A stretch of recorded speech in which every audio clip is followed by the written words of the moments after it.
Kemudian konversi satuan. Ini menyambung dengan tabel yang tadi ya, tabel antara satuan SI dan imperial. Sekarang kita bahas bagaimana konversinya. Yang pertama, ini beberapa langkah kerja yang disarankan. Sebenarnya ini tidak wajib, tapi ini sebagai panduan saja. Jadi kalau ada soal yang memerintahkan untuk mengkonversi satuan, yang pertama baca dulu soal dengan cermat, ya. Jangan buru-buru sampai ke pertanyaan. Baca dulu dari awal dengan cermat. Coba dikorelasikan situasi fisikanya dengan teori yang dipelajari. Ini bukan cuma tentang konversi, tapi tentang semua perhitungan yang melibatkan perhitungan matematis ya, maksudnya seperti itu. Kemudian yang kedua, tabulasikan data-data pada soal dan gambar diagram jika dibutuhkan. Nanti ini kita akan pelajari di pertemuan berikutnya. Kita tabulasikan artinya kita daftarkan data apa saja yang didapat. Misalkan kalau gaya gravitasi, kalau massa, ada vektor gaya yang bekerja, dibuat dulu datanya seperti apa. Supaya apa? Supaya tidak ada yang terlewat ya. Kemudian gambar diagram jika dibutuhkan ini untuk mempermudah perumusan perhitungan. Jadi kalau kita ingin menggunakan suatu rumus tertentu, tentu ada panduannya. Kayak contohnya ada perhitungan ini tinggi benda dengan menggunakan trigonometri. Ya, tinggi tiang mungkin dengan trigonometri. Itu tentu kita gambar dulu, nanti ketahuan yang mana yang menggunakan sisi miring atau menggunakan sin atau cos dan sebagainya macam. Ya. Yang ketiga, kita bisa menerapkan prinsip-prinsip yang relevan, umumnya dalam bentuk matematis. Ya, jadi ini rumus-rumusnya maksudnya. Jadi kita tuliskan dalam bentuk matematis, dalam bentuk aljabar ya, yang x tambah y segala macam seperti itu. Kemudian selesaikan persamaan yang dibutuhkan dan laporkan jawaban dengan angka desimal tidak lebih dari 2 angka. Nah, ini sebenarnya kesepakatan kita saja, kalau saya cukup 2 angka. Terakhir, jangan lupa pelajari jawabannya dan tentukan apakah sudah wajar. Misal, seorang anak menghitung atau mengukur tinggi bangunan. Nah, tinggi bangunan dengan trigonometri ya, yang kita sudah pelajari di semester 1. Kemudian dari perhitungan kita dapatkan ternyata tinggi bangunan itu hanya 3 meter. Nah, sementara sudut yang digunakan anak tersebut lebih tinggi daripada yang seharusnya ya. Jadi, apakah jawaban tersebut relevan? Bangunannya hanya 3 meter, sementara anaknya mungkin sekitar 1,6 meter misalkan tingginya. Nah, nanti kita lihat. Atau mungkin dari jawaban yang kita dapat, tinggi bangunannya lebih rendah daripada tinggi anaknya. Nah, jadi itu kan tidak masuk akal berarti ya. Jadi kita tidak terpaku dengan hasil-hasil matematis saja, tapi kita coba logikakan gitu. Contoh soal yang pertama. Nah, ini ada 3 soal ya. Coba saudara hitung nilai-nilai satuan berikut yang dari imperial menjadi satuan SI. Yang pertama ada 25 feet, yang kedua 1,97 pound, yang ketiga 0,103 slug. Tadi ada kita lihat padanannya, kalau feet itu kan panjang, padanannya berarti dalam meter ya kalau SI. Yang kedua, pound ini gaya, berarti padanannya adalah newton, diubah dari pound ke newton. Kemudian yang ketiga, slug ini massa, berarti padanannya adalah kilogram ya. Nah, dengan menggunakan tabel konversi tadi kita bisa menghitung.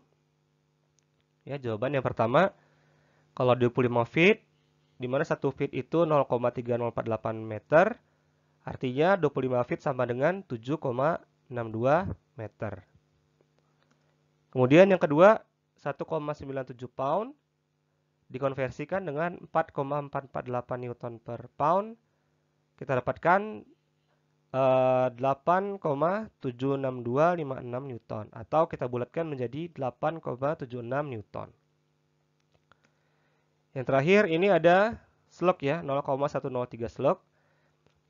Tadi faktor konversinya 14,59 kg per slug. Kita peroleh 1,50277 kg. Saya bulatkan dua angka di belakang komanya jadi 1,50 kg. Yang terakhir kita akan bahas trigonometri ya. Dan ini sebenarnya sudah kita pelajari di mata kuliah sebelumnya, tapi karena akan kita gunakan lagi, sebaiknya kita ingatkan lagi atau kita refresh ingatan kita mengenai trigonometri. Seperti namanya, trigonometri itu mempelajari tentang segitiga ya. Nah, ini ada beberapa sifat segitiga yang perlu diingat lagi. Jadi jumlah sudut-sudut segitiga itu 180 derajat dan segitiga memiliki beberapa perbandingan panjang rusuk tertentu, yaitu sinus, kosinus, dan tangen. Ada 3 lagi ya, sekan, kosekan, dan kotangen, tapi kita tidak bahas dulu. Kita gunakan 3 ini, sinus, kosinus, dan tangen. Nah, ini saya contohkan satu segitiga siku-siku untuk menjelaskan perbandingan trigonometri ya. Ada segitiga siku-siku dengan sisi A kecil, B kecil, dan C kecil. A kecilnya itu yang sisi tegak, B kecil sisi mendatar, dan C kecil sisi miring. Kita perlihatkan atau kita fokuskan perhatian pada si sudut A ini ya, sudut A besar. Sin A adalah perbandingan sisi di depan sudut A dibagi sisi miringnya ya. Makanya di sini sin A sama dengan A kecil per C kecil. Kemudian cos sudut A sama dengan B kecil per C kecil. Atau cos itu adalah perbandingan antara sisi dekat sudut dengan sisi miring. Ya. Perhatikan perbedaannya. Kalau sin itu sisi depan per miring, kalau cos sisi dekat per miring. Hati-hati di situ. Sementara kalau tangen itu sisi depan per sisi dekat, ya, A per B. Atau kita bisa simpulkan kalau tangen itu sama dengan sin per cos. Kemudian ada aturan sinus dan aturan kosinus. Ini sangat mempermudah perhitungan yang melibatkan trigonometri. Di sini ada segitiga ABC dengan sisi A kecil, B kecil, dan C kecil. Perlu diperhatikan di sini ya, saudara. Kalau si sudut A di sini mempunyai sisi di seberangnya, itu juga diberi nama sisi A. Jadi kalau di sini sudut A besar, sisi seberangnya itu A kecil.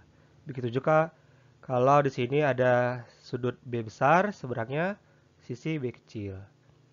Kemudian ada sudut C, di seberangnya juga sisi C. Ya, perhatikan kalau penamaan sudut sama dengan sisi di depannya ya. Untuk segitiga ini kita bisa nyatakan aturan sinusnya A kecil per sin A sama dengan B kecil per sin B sama dengan C kecil per sin C. Jadi panjang perbandingan antara panjang sisi di depannya terhadap sin sudut di seberangnya sama dengan perbandingan panjang sisi lain yang sisi di depan sudut terhadap sin sudutnya ya. Kemudian aturan kosinus saya ringkaskan seperti ini. Panjang dari sisi C, C kuadrat sama dengan A kuadrat tambah B kuadrat kurang 2AB kali cos C. Begitu juga kalau dengan A di sini. Berarti A kuadrat sama dengan B kuadrat tambah C kuadrat kurang 2BC cos A. Tinggal diganti-ganti saja penamaan ini ya. Contoh soal. Ini ada segitiga sembarang, segitiga ABC juga, tapi di sini sisi AB-nya 14 cm, sisi BC 15 cm, dengan sudut B itu 100 derajat. Nah, bagaimana kita menentukan rusuk AC?